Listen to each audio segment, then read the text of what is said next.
There's an idea that the therapist is going to heal them. And there's an idea that the therapist has, all of the answers. And it makes a person a little lazy in their approach to going to a therapist.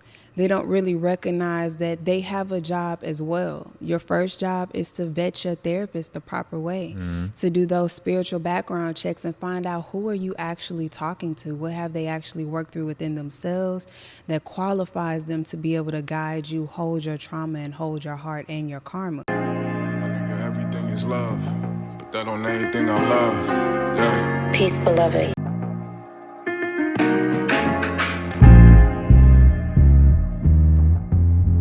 I want to also touch on the fact that when people go to therapy, there's an idea that the therapist is going to heal them. And there's an idea that the therapist has, all of the answers. And it makes a person a little lazy in their approach to going to a therapist. They don't really recognize that they have a job as well. Your first job is to vet your therapist the proper way, to do those spiritual background checks and find out who are you actually talking to? What have they actually worked through within themselves that qualifies them to be able to guide you, hold your trauma, and hold your heart and your karma.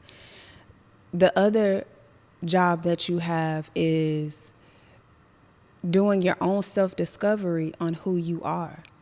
And so when I have people come to me, they're like, I don't know, I just wanted to talk to somebody. And I'm like, well, I ain't about to just sit here and talk. What you want to talk about?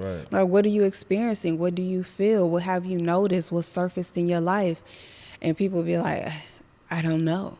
And so then I have to give them the homework assignment where you need to turn off this phone, stop eating all that food, fast, get you some stillness in, get you some meditation in, and I need you to do some self-discovery to figure out who you are or what you feel. If you don't do the proper work within yourself and you just come to your therapist thinking that they're going to do the work for you, then you may not get the most out of your therapy sessions. And I feel like it's very important that or have the ability to at least discern some of the emotions that you feel, some of the things from your past that have bothered you, some of the things that bother you now, having enough desire to question who you are, why you are that way, what you feel, and where those feelings stem from. A lot of the language that people use now is that they're emotionally triggered. Well, you have to have the desire to question, where do these triggers come from? Why do I react this way? Why do I have road rage? A large part of the healing journey is becoming passionate about doing your own research and doing your own research of your anatomy, of who you are as a person, your own research in the metaphysical world, because that holds a lot of importance in the healing journey, a lot of research in the spiritual realm, a lot of research in the mind realm. And if you come into your therapist and you don't even have the groundwork of just trying to dissect who you are, you may ruin your ability to have a really healthy and life-changing therapy session, because it is a teamwork. When you're working with a therapist, you have to give them something and you have to give as well. But your job doesn't end when you go to therapy. After you go to therapy, you need to be doing all the self-discovery in the world. And so I want to hear what you did. One of the things that I did was I would stay in the mountains for months, because that was my time away from the world. That's before social media was what it is. And I would have all of this time to just fill into who I wanted to be, who I was, and what I was still carrying, what trauma was still baggage for me. So I had a lot of opportunities that I gave myself and that I downright created. When I was at work as a police officer, I finessed time off of work. If I had to go and get FMLA for 2 months at a time because I said I was just severely depressed, I did that so I could have all this time away to just figure out what I needed to do. But the first research job that I ever had was researching who I am, reading hundreds of books just to get clarity of certain terminology and words. And it got to the point to where a lot of the things that I knew how to heal were actual terms. There were terms like facts. shadow work. And I'm like, Facts. oh, I didn't know that's what that was called. Yeah. I didn't recognize these had real medical terms because I was already doing it intuitively, because I didn't just rest on my therapist to do the work for me. I was passionate about making my life about my healing journey. Can you speak to that? Yeah, I'm gonna start backwards though before I even answer that question, because you mentioned like what the person should expect they need to do coming into the therapy sessions. I love clients that once we book and we set a date and time in stone, they'll ask me, so should I like bullet point or like come up with a blueprint of what the things I want to go over? Please do so, right? And I don't need it. Like I got a particular system where I'm going to guide you through what we need to get through anyway. But one, that's you investing in your work before you even hand it over to me to a certain degree. It's going to expedite the session.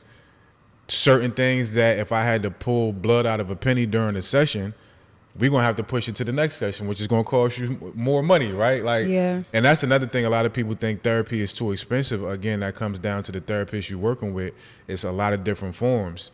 So when people are taking that onus to be a cohort, be a teammate in the process, and understand this is just not my guidance. We are here to learn from, with, and through each other. That's a beautiful thing, and it's going to make the therapy more effective. In reference to the question that you asked me, though, of course, I had the time in the forest, like we spoke about. You had your time in the mountains and traveling the world. And then when it was time to come out of that incubator, when I had to come out of the forest, when my eye did heal, and when disability ran out, now I'm thrust back in. Thank you, baby. Now I'm thrust back into the world, and I got to be able to be a dual citizen of this healing work while still being a human being again. And get into the bag and managing finances and bills and all the regular stuff that I had kind of had put on pause by life. And then coming back, there was that ugly stage of how am I supposed to juggle all this? Now I'm aware of the healing journey.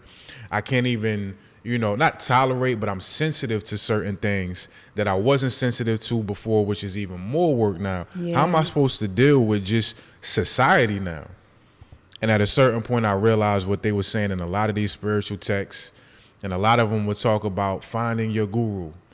And we think about a particular person that's going to show up and take your hand and say, I got you. I'm going to take you to the mountaintop. We need those to a certain degree, and this is kind of what we're talking about with therapy. But there comes a point where you realize life is the guru. Yeah. And now while I'm at work, and the job I was doing at that time, I was working about 13 hours a day as a chef. Everybody else in the building is complaining about different aspects of their job, and I experienced some of those same things. But now I'm looking at every experience and every opportunity as a microcosm of the divine therapist, of the life therapist. Even when I would lose my way and I lose my SHIT and I go off and I'm in my low frequency, whatever it may be, I would double back and kind of be my own therapist. Like, okay, what was I supposed to extract from that particular experience? Yes, I just based on this person. Yes, I just yelled at my baby mother, my son's mother, whatever it may have been. I still afforded myself the opportunity to be a human being. But there was always some level of investigation. Let me get the notebook out. Let me see, you know what I'm saying? Like, what was life teaching me through that experience? So I was able to take it from forest life to day-to-day life and realize every one of these experiences is divine therapy. Yeah, that's absolutely perfect. And I think the last point before we move on is just to remind people it's your job to learn how to become your own therapist. It's your job to learn how to empower yourself. It's your job to learn how to become your own healer. And that's why in my book, I start the book off and I end the book. If y'all have it, you can see it, where it basically says you have everything you need. You came here fully equipped with everything you need to heal, grow, and evolve. All the wisdom is already there. You just got to get out of your own way, and you have to be open and willing to allow those things to surface within you so you can embody them. And the best advice that I can give anybody is to allow your therapist to simply be a coach. Yeah. The psychiatrist or the psychologist, allow them to be the coach that guides you. But your job ultimately is to learn how to heal yourself. That is what real enlightenment is. Mm-hmm. It's like the middle ground between I will love your guidance and I will love whatever answers you got for me, and you ain't got all the answers, Sway. You ain't got right? all the answers, If you yeah. maintain that balance in a respectful way, of course, you're going to get what you need to out of the process. Yeah, absolutely. And there's a level of integrity that also comes with acknowledging that it's your responsibility to take that home and really bring it home for yourself. And doing the work. Are you going to go there, or can I say this now? No, go ahead, go there. Because it's a lot of, 1,600 plus clients. I would say at least 50%. And there was a time where it was a much higher number, but I think maybe our magnetism growing, people having more respect for our journey and seeing how divine and life therapy has put us in these positions. What we say has a little bit more cachet than maybe it used to have. So people, more so than they used to, take the homework seriously. But there's a stark difference between those who are gung-ho and dive into their homework and how it affects their reality from those who really are using therapy as a form of entertainment. They're using therapy as a form of, well, let me just get this out in this moment, knowing I ain't going to do none of this homework. Yeah. And I'm going to come back to you 6 months later saying I need a session 2. And I'm going to ask you, what's been your relationship with the homework? What percentage have you gotten through? They ain't And do I it. ain't really do the homework. Holla at me when you do the homework. And then they be surprised because it's like, no, take my money. That's not what I'm in this for. We do okay as far as our finances. I don't got to do it that way. I wouldn't do it that way anyway, even when I was still, quote unquote, struggling financially. But that's painful for me to have to do as a therapist, to continue to reiterate the same things. I'm not your mom. I'm not your dad. I'm not trying to be that. There is some level of accountability that therapists need to be able to convey. Sometimes we got to be stern. Sometimes we got to cut the tie. Sometimes we got to say, why are you in my office? Because you can do this yourself. Yes. But as the person in the therapy, if you're not going to take the work seriously, save your money. Yeah, and another part of that is the ego wants to go to therapy to be able to say that it went to therapy. And so a lot of people aren't even conscious that there's a version of them, or many versions of them, that do not want to go to therapy. They don't want to heal. They don't want to evolve. They are comfortable in the familiar place. Even if that familiar place is pain, the fear is that the unfamiliar is even more painful. So the ego will say, I'll do you one better. Let's go to therapy. Let's act like we want to go to therapy, but we ain't never going to do the homework assignments because it's going to give us enough justification at the fact that we went. Right. And so now when a person gets into arguments, they're like, well, I go to therapy. You need to be in therapy. And the person is like, but you don't act like you go to therapy. You don't act like anything's changing. It's because the ego went to therapy, and that's why to be able to say that it went to therapy. And that's why people be thinking therapy don't work, because people take that approach. They show up back in a relationship. You ain't learning nothing. I ain't doing no therapy. It ain't working for you. This is a large part of it. And that's why I made a post probably a year and a half ago and said that people go to therapy and they lie. And people got upset, but it's true. It's not sinister. It's unconscious. They go to therapy, and I've had so many clients that's like, I'm good. Like, it's nothing wrong. And I'm like, well, wait, you booked the session, not me. So why are you here? They're there to have the validation that nothing is wrong, so they can be able to say that they went to therapy. That is a big deal. And this is why silence and meditation is necessary, because you have to be so still that you learn the truth of who you really are, and not how you, what's the word I'm looking for? Not how you manipulate yourself into believing that you're actually doing the work. That's gonna be a big obstacle. Yeah, one of my favorite quotes from my brother Arsonist, who produced Everything Is Love, Daddy Issues, executive producer of my forthcoming project, Yahweh. Shameless plug. Yes, all wounds eventually heal, right? But he always says, for years, work it until it works. If you take that approach into your therapy, again, you're going to get what you need out of experience, and you're going to invigorate your therapist. I get excited when people come back and they say they did the work and things are actually working in their life.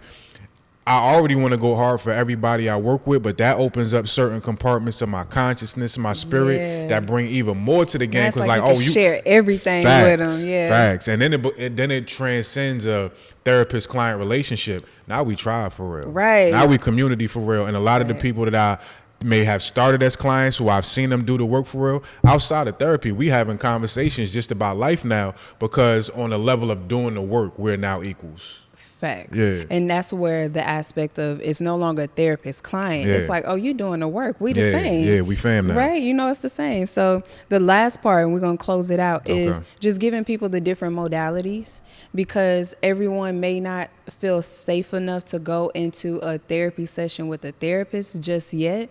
So there may be other things that people want to try, which are necessary, because healing is a holistic adventure. It's not just therapy with a therapist. It's understanding the mind, understanding the body, the anatomy, metaphysical, the emotions, food. All of these things play a part. So can you give them some of the modalities that you think is necessary or beneficial for them? Yeah, one of the main ones I would say, and this is a big part of my regimen at this point, is movement. You know what I'm saying? Like, outside, I'm not ready to go talk to nobody just yet, but I got all this pent up emotion in me. Move your body. It don't got to be fancy. It could just be a walk. That's my main thing. It could be a workout. It could be yoga, hot yoga, whatever it is. Also, we just kind of talked about this the other day, and I think this may be big for men. Our approach to health and working out is really adding mass. Getting the biggest muscles we could possibly have so we could look good on the Instagram when we take our shirt off and at the beach. And it's dope. It's beautiful. It's a representative of the strength and your ability to protect. A lot of times we don't think about power and strength. A lot of times we don't think about or understand how the meridians work. This system of internal wiring that's carrying raw sensation, carrying emotion, carrying your subtle vital force. If we are constantly giving all this energy, especially as men, to making sure we as massive as possible, what do we always talk about after a good workout? I'm tight, right? And we chase the tightness, we chase the constriction. There still needs to even be a balance in how we move, especially as men. If you hitting the gym that hard, make sure you get to the yoga class. Make sure you do some stretching. Make sure you do a feminine representation of movement as well, to make sure that stagnant, constricted, tight energy still has a vehicle to allow the emotions to surface. You know what I'm saying? You wanted to say something to that? No, go ahead. I think that's perfect. And then another one, and then I'll hand it over to you. It's many of them, but the main ones that's coming to mind for me is movement. And then one that you are, in a positive way, infamous for, journaling, right? Write. Keep that diary, keep that log. And by the time you get to therapy, you got a template of what has happened in your life that you could literally point to on this day, and this happened, and the connections can much easier get made.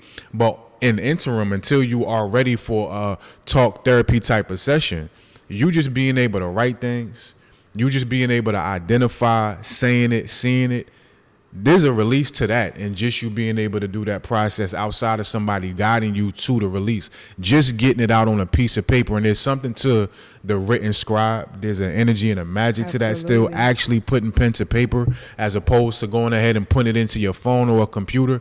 There's a synergy in putting that pen to paper. There's a spirituality in that, where a lot of that energy can find a release through that paper. So another one would definitely be journaling. Yeah, and I recommend that you get comfortable with just doing a lot of research on different modalities, because there's so many. We would never be able to mention them all right here on the couch.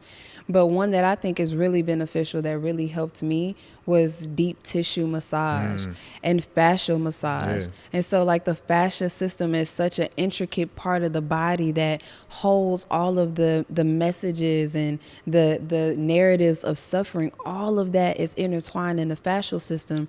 And the fascial system is connected to everything in the body. It's like its own wiring system. And when a person massages a very specific area the proper way, all of the emotion that is stuck in that part of the Facts. body now has the ability to release. So I speak about often that when I get deep tissue massages, I cry because there's certain areas within the body that I hold trauma, that I hold memory. I had a session with our friend Zenny not too long ago, and she's able to see into certain spirit realms.